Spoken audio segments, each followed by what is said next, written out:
Hello, friends. This is Confessions with Amy. Here we share new confessions every day. It was 2:13 a.m. when I found the note that cracked my life open like thin ice beneath careless footsteps. I never loved you. 5 words. 5 nails hammered into the coffin of an 18-year marriage. His handwriting, slanted and rushed, like he couldn't wait to be gone. My name is Marlo. Marlo Keaton. 45, wife, graphic designer. Well, I used to be a graphic designer before I put everything on hold for him. For Reese. Reese Archer, my husband, or whatever I should call him now. The man who once promised me the world, then disappeared into it, taking my credit card and leaving nothing but a scrap of paper behind. I stood there in the kitchen of our small home in Asheville, North Carolina, staring at that note on the counter like it was going to burst into flames if I looked away. I don't remember how long I stood there. The air felt thick. My heartbeat wasn't racing, it was quiet. Heavy. Like my body knew something my mind hadn't caught up to yet. I checked the drawer where I kept my wallet. Gone. My card, gone. The emergency cash I stashed behind the coffee filters, gone. The man I'd loved since I was 27, gone. But strangely, I didn't cry. I sat at the kitchen table, cold light buzzing above me, and scrolled through my bank app. He'd been fast. Charges already popping up, a gas station in Georgia, a motel in Alabama. I should have panicked. I should have called the police. But all I did was open another app, the one for my card's fraud protection. It was all covered. I had signed up years ago on a paranoid whim. It meant he hadn't really taken anything that mattered. Not money. Not security. Not my future. But the damage wasn't financial, was it? It was the theft of me. Of 18 years. Of the version of myself who believed she was loved. I set my phone down and looked at the empty seat across from me. I remembered how Reese used to sit there with his morning coffee, scrolling through his news feed like I was just background noise. Had he always been like that? Had I simply not noticed?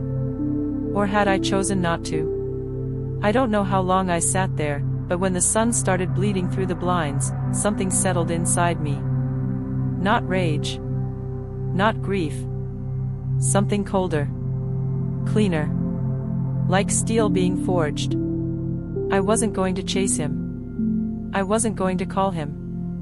I wasn't going to be the pathetic woman crying into a throw pillow. No, Reese had taken my card. He had taken what he thought mattered most. But soon enough, he'd realize the real treasure he'd left behind. Me. And when he did, it would be far, far too late. I thought I'd be numb forever. Turns out, numb doesn't last long when the world keeps moving without you. Monday morning hit like a slap. I was brushing my teeth when the first notification popped up on my phone. Suspicious activity detected, $2,400 at Gulfway Motorhome Rentals.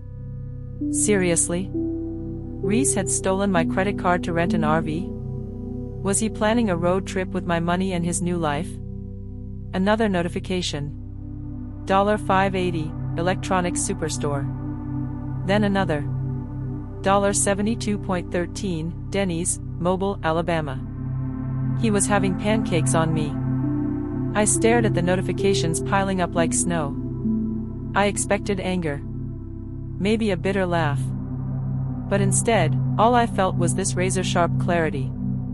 I tapped the fraud protection button, locked the card, and reported every charge. 30 minutes later, the bank called. Good news, Ms. Keaton. You're fully covered. None of these charges will affect your account. It was over. Financially, at least. The Reese I knew wouldn't stop to wonder if the card was insured. He probably thought he'd drained me dry. He probably imagined me crying in a corner, credit ruined, life in shambles.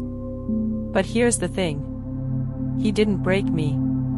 He just forced me to look in the mirror. I called into work and told them I wouldn't be coming back.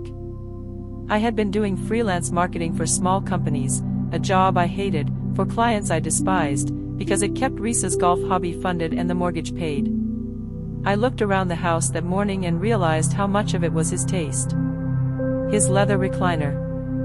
His whiskey decanters. His dull gray rugs. It wasn't just the man who left me. It was his shadow. It was all the things I'd shrunk myself to fit into his world. I made coffee, opened my laptop, and something inside me cracked open like a fresh wound and a new beginning at the same time. I hadn't touched design in years, not real design, not the creative stuff that used to set my pulse racing. I signed up for an online course right then. Just like that.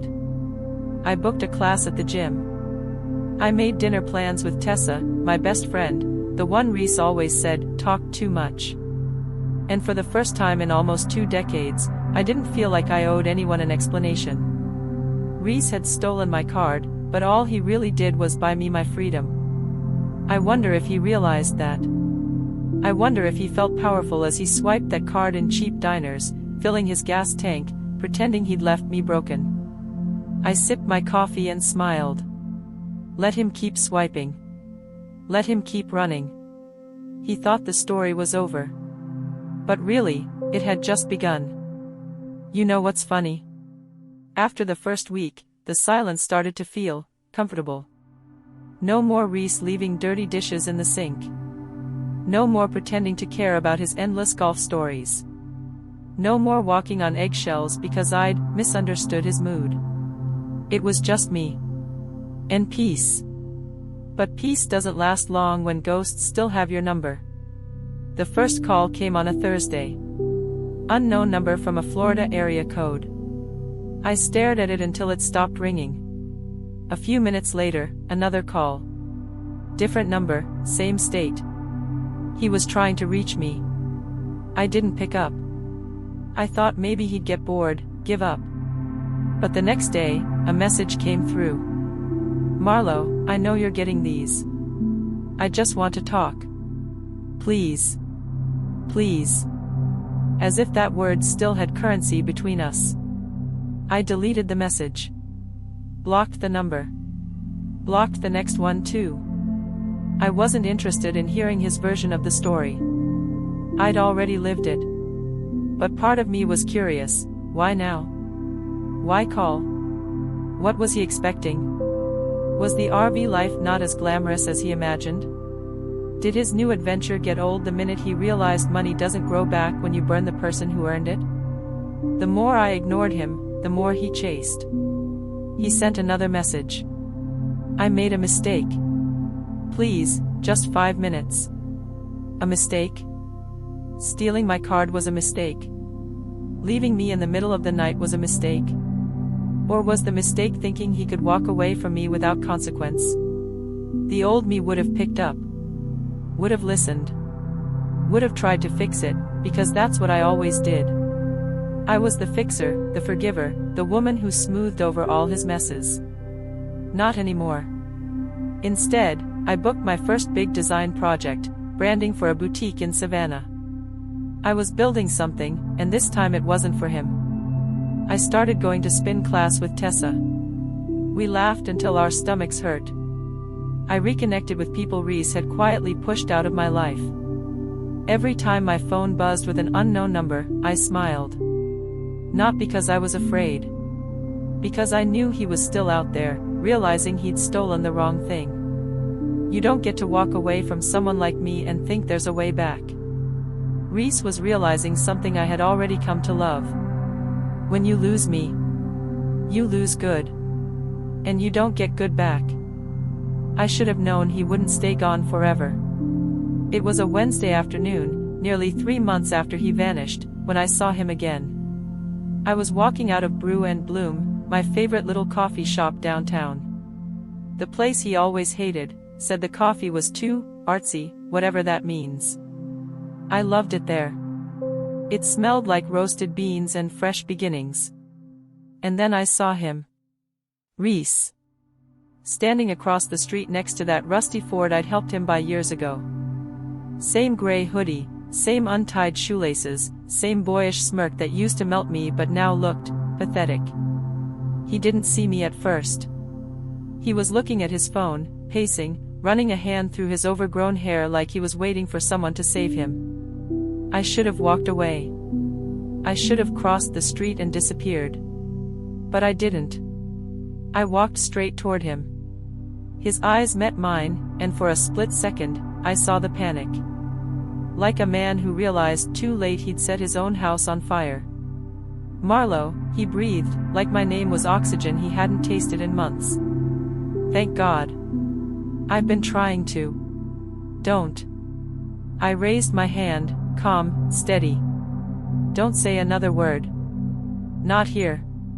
He hesitated, then nodded, following me like a guilty child into the side alley where no one would hear us. "You blocked my numbers," he said, like I'd broken some unspoken rule of our old life. I did. I crossed my arms. "What do you want, Reese?" His mouth opened like he had some grand speech rehearsed, but his eyes betrayed him. They were tired. Sunken. Chased by something he couldn't outrun. I made mistakes," he stammered. "I was stupid. I was angry. I thought I could just start over. But I couldn't. I've been sleeping in the truck some nights. The RV's gone. Money's gone. I need you." I let that hang in the air between us. "You need me," I repeated, slowly. "You needed me when you were stealing my card? When you were leaving motel receipts across 3 states? When you wrote me that pathetic little note like I was some bad habit you were finally quitting?" His face crumpled. "I didn't mean it. I was lost." "No, Reese." I shook my head, feeling a strange, exquisite calm. "You were found. You were found out. And you don't like who you really are without me." He stepped closer. "I can fix it. We can." I actually laughed. It startled both of us. "Fix it?" I said, tasting the word like it was bitter. "I've already fixed it. I fixed my life. I fixed myself. You just weren't part of the solution." I saw it hit him, the slow, creeping understanding that I was really, truly done. "That's it?" His voice cracked, like he still couldn't believe I was the one ending it. 18 years, and you just, what, move on? "Yes." I tilted my head. "Exactly." He looked like he wanted to argue, to throw something, to cry, but all he did was watch me walk away. I didn't turn back. Because the thing Reese never understood was this. When you finally choose yourself, you don't look for approval from the person who broke you. The thing about starting over? You don't realize you're doing it until you've already crossed the point of no return. In the weeks after I saw Reese in that alley, I didn't think about him much. Not really. Not like before. Sure, I thought about the 18 years I'd spent rearranging myself to fit his life. I thought about the trips I canceled, the job offers I turned down, the way I'd started dressing in muted colors because he once said bright reds were too loud for women our age. I thought about all the tiny deaths I had accepted as normal. But I didn't think about him. I was busy building something. Building me. My freelance design work wasn't just work anymore, it was thriving. I picked up clients from Atlanta, Miami, even Chicago. People wanted my vision. They trusted my style. And they paid well for it. I moved into a smaller loft closer to the river. Modern, bright, clean. No heavy leather chairs, no dark rugs, no silent dinners. Just me, my work, my music, my life. Tessa became my anchor. We spent Saturday mornings at the farmer's market, Sunday nights drinking wine on my balcony, laughing until our sides hurt. She told me I seemed lighter. "You were never meant to carry someone else's dead weight," she said once, clinking her glass against mine. She was right. I stopped checking my phone for unknown numbers. I stopped expecting Reese to show up again. But of course, life loves irony. One morning, I got a letter. A real one. No return address. Just my name in shaky handwriting. I almost tossed it, but something made me open it. Inside, a single sheet of paper. I don't know who I am without you. I thought I wanted freedom. But I was already free with you. I just didn't know it. I wish I could undo it. I wish I could go back. No apology. No real accountability. Just regret wrapped in self-pity. I folded the letter and dropped it in the trash without another thought. He was looking for someone I didn't recognize anymore. He wanted the old Marlowe. But she didn't live here anymore. And if he passed me on the street now, he wouldn't even know who I was. I didn't need revenge. I didn't need to destroy him. The weight of his own choices would do that for me. My revenge was simple. I was happy. I was alive. I had become someone who didn't flinch when love left. There's a particular kind of silence that feels earned. The kind that comes after the storm has passed, after the dust has settled, after you've watched the walls of your old life crumble and you realize you're still standing. That's the silence I live in now. And it's beautiful. It's been a year since Reese walked out of my life. A year since he stole my credit card, my time, my trust, and accidentally handed me my freedom. I never heard from him again. Not after that letter. Not after I threw it away like a grocery receipt. Sometimes I wonder where he is. Sometimes I don't. The thing is, I don't need to know.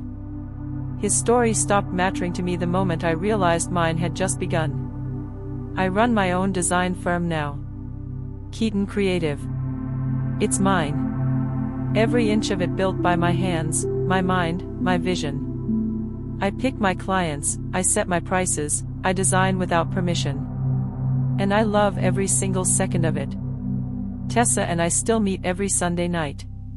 We talk about everything except Reese. Because there's nothing left to say about him. I travel now. Alone, sometimes. With friends, other times. Paris, Austin, Seattle, little towns no one's ever heard of. I fill my days with color, real, loud, unapologetic color. I wear bright red now. I don't ask if it's too much. It's not. People sometimes ask me if I've forgiven him. Forgiven him? What's there to forgive? He gave me the best gift I never asked for. I don't carry him with me. I don't wish him well. I don't wish him harm. He's just gone. And I stayed. I rebuilt. I became. The woman I am now is not the woman Reese left. She's someone sharper, fuller, louder, and more alive.